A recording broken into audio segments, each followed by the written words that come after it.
It's estimated that Toronto has 216 youth gangs, which consist of over 3,000 members. While these numbers only represent the younger generation specifically, it's important to note that membership often carries on into adulthood, and this study only gives us a small glimpse into Toronto's gang layout. There are dozens of hoods scattered throughout the city that have been embroiled in decade-long feuds. This has seen various organized crime groups form loose connections with street gangs in these areas, which has added another element to the many turf wars that have raged throughout the years. This is the origins of Toronto's underworld. In the 1950s and 60s, Toronto seen a significant wave of immigration during a rising construction boom. This population growth was big enough where Toronto officially surpassed Montreal in population by 1976. The construction of the first housing complexes started in the late 1950s and was initially offered as an affordable option for working-class families. Regent Park was the first to be completed in 1957, followed by Lawrence Heights in 1962, with others like Moss Park and Alexandra Park being constructed in the mid-1960s. Dozens of families flocked to these neighborhoods as the economy flourished, and there was no shortage of opportunity as the city's industrial sector rose to an all-time high. Aside from a spree of bank robberies committed by the Boyd Gang in the early 1950s and another by the Dirty Tricks Gang in the late 1960s, it was a relatively safe era for Toronto as its criminal underworld back then was mostly limited to the Italian Mafia. Specifically with the 'Ndrangheta crime syndicate, which hails from Calabria, a region in southern Italy. This brand of the Italian Mafia has been active in Canada since the early 1900s, but wouldn't become established in Toronto until the 1950s. This was due in part to a man named Mike Rocco, who is considered to be the founder of the Sedno Group, a crime syndicate which consists of multiple families that primarily operate out of the Greater Toronto Area and Hamilton. The three families from Hamilton were the most active during this time, this being the Musitano, Lupino, and Papilia crime families. Even though they were responsible for numerous homicides in this era, the Toronto Police Department wouldn't fully admit to their existence till the mid-1960s. In the 1970s, Chinese triads and Jamaican posses also found their way to Toronto as they looked to set up operations in an untapped drug market. The Big Circle Gang and 14K, who were both based out of Hong Kong, began smuggling heroin into the city. By the 1980s, they were also involved in numerous home invasions and armed robberies which solidified their infamous reputations. Their influence eventually contributed to the formation of other street gangs like the Chin Pock from Regent Park and Asian Assassins in Alexandra Park. But like I mentioned before, triad groups wouldn't be the only ones to shape Toronto's gangland. The Shower Posse and Spangler's Posse also formed connections with dozens of small crews in neighborhoods like Rexdale, Lawrence Heights, and Driftwood.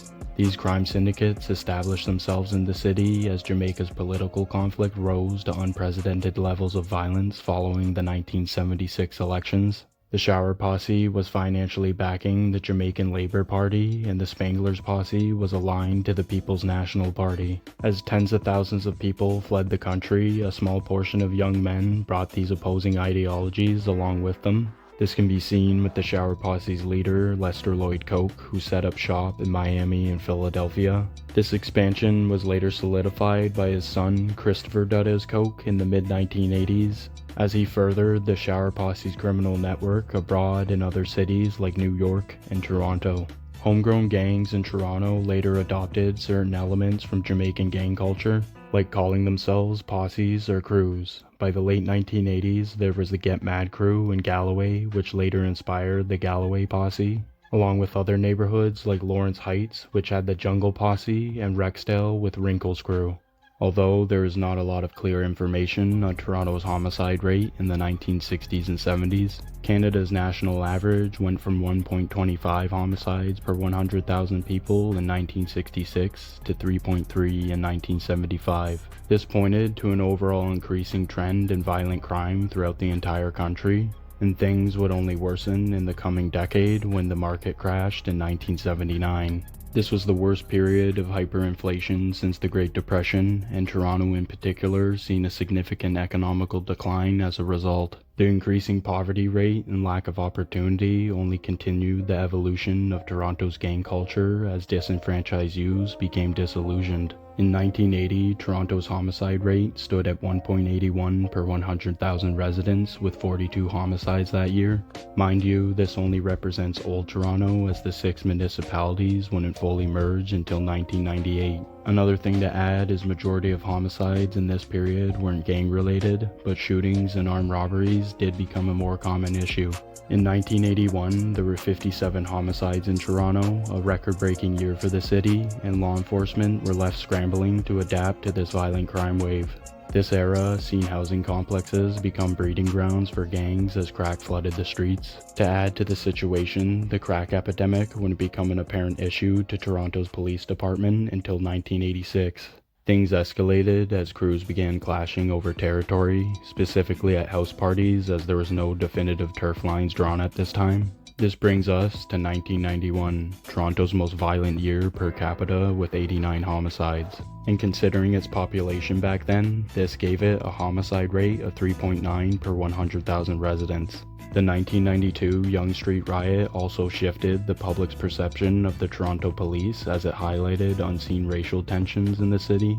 On May 2, 1992, Raymond Lawrence, an unarmed black man, lost his life in an unlawful shooting committed by Peel Regional Police officers. 2 days later, approximately 1,000 protesters gathered on Yonge Street. Civil unrest led to them clashing with law enforcement. Dozens of people were injured, along with hundreds of stores being damaged in the chaos. Previously mentioned gangs like Wrinkle's Crew and the Jungle Posse gave rise to a new generation during the early 1990s. They adopted the Blood and Crip monikers, which added another element to Toronto's gang culture. You had the Jungle City Bloods from Lawrence Heights and the newborn Crips in Rexdale, specifically the Jamestown area. This largely began after neighborhoods like Regent spread the blood ideology to other areas like Pelham, Ardwick, and Vaughan Road. Homegrown gangs like the Looney Tunes and Jane Finch Killers had allied themselves to the Regent Park Bloods after a bitter rivalry kicked off with the newborn Crips from Jamestown in 1994. Areas like Driftwood also adopted the Crip moniker, but their alliance with Rexdale was short-lived as they became hostile towards each other in the following decade. The newborn Crips became the Doomsdown Crips, which is made up of 3 blocks, the Stovetop, O Block, and Jamestown Crips. Their rivalry with the Driftwood Crips has become one of the longest standing and deadly feuds within Toronto. Both gangs are well known for their violent reputations, and it's alleged that they have connections to organized crime. Other gangs like the Mount Olive Crips became hostile towards Doomstown as well, and their close proximity has made this area one of the most dangerous parts of the city. The Mount Olive Crips also have ties to outlaw motorcycle clubs, with one of their high-ranking members, David Buchanan, being a full-patch member of the Hells Angels. He supplied both Doomstown and Mount Olive before they became hostile.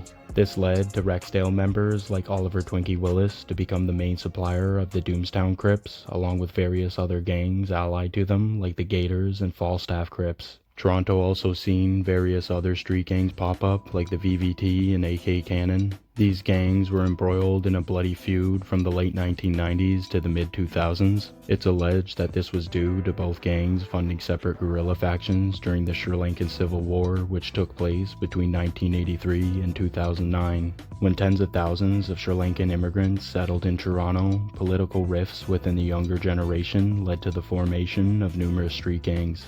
What started out as brawls turned into shootings, and then eventually a full-on gang war. Both the VVT and AK Cannon were active throughout Scarborough and Etobicoke, which seen shootings linked to the feud take place all over the city. In 2005, there were 80 homicides in Toronto, with 52 being gun-related. This was nearly double the rate recorded from the previous year in 2004, which seen 27 gun-related homicides. The increase in violent shootings led to the media coining 2005 as Toronto's Year of the Gun. Another study done in 2003 estimated that over 94% of shootings in Toronto are linked to street gangs. This has only been furthered as other organized crime groups have become intertwined with street gangs. The Sedno Group has been known to have various dealings with blocks like Jungle and Driftwood, either using the younger generation as peddlers in the narcotics trade or as hitmen for hire. The Shower Posse suffered a major blow in 2010 when their leader, Christopher Duddes Coke, was arrested in Jamaica and then extradited to the United States. Following his imprisonment, Toronto's homicide rate seen an initial decrease in 2011 and 2012. Keep in mind that there were also numerous raids throughout the 2010s that targeted multiple gangs, including the Doomstown Crips, Driftwood Crips, and Galloway Boys. These raids also targeted gangs associated to them like the 5 Point Generals and Falstaff Crips. But this decrease in violent crime was just the calm before the storm. Tensions between the Asian assassins and Chin Pak reached an all-time high by 2014. It's believed that this beef started from a brawl that took place in the city's Don Jail in 2011. Things quickly escalated as the feud hit the streets, and a series of revenge killings led to 11 people losing their lives within a 2-year span. This is widely considered to be the deadliest gang war in Toronto's history. The 2010s also seen a new generation fill the void left by their predecessors. They inherited decade-long feuds along with new ones. The shots up, shots down beef would become another long-standing turf war that has claimed dozens of lives within numerous neighborhoods in North York and surrounding areas. It's one of the most complex feuds spanning dozens of gangs that reside in close proximity. 2018 would be Toronto's second deadliest year per capita with 98 homicides. This gave it a homicide rate of 3.6 per 100,000 residents. Take into effect that this number is even larger if you include the Greater Toronto Area. There were 424 shootings recorded that year in total, with this also being a record-breaking statistic. This seen Toronto's homicide rate in 2018 surpass New York City's. On November 29, 2019, Toronto mobster Antonio Ferreira was gunned down by 2 gang members from Driftwood and Jungle. This shooting was committed in broad daylight and was linked to an ongoing gang war between the Drangheta crime families and another organized crime group known as the Wolfpack Alliance. The Wolfpack were a coalition of gangs from Vancouver which eventually spread to Toronto. Their feud with the Sedno Group led to numerous homicides, with both syndicates recruiting youth gangs to carry out hits. In 2023, Toronto accounted for 15% of Canada's total homicide rate. Majority of shootings take place in the city's poorest neighborhoods, but in recent years has spread to all 6 municipalities.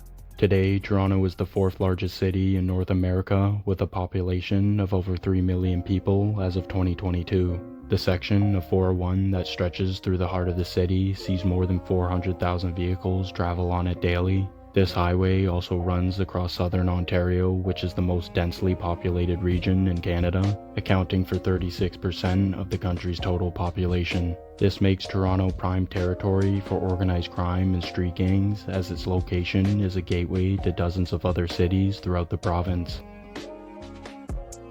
Well guys, I hope you enjoyed that story. If you did, don't forget to like and subscribe if you're not already. If you'd like me to cover any of these groups in depth, just let me know in the comments below. I also wanted to just say thank you to everyone who takes the time to watch these videos and support the channel. We've almost hit 1,000 subs in the last month, and the positive feedback I get from you all has just been amazing. With all that being said, I hope you guys have a great day, and I'll catch you down in the comments.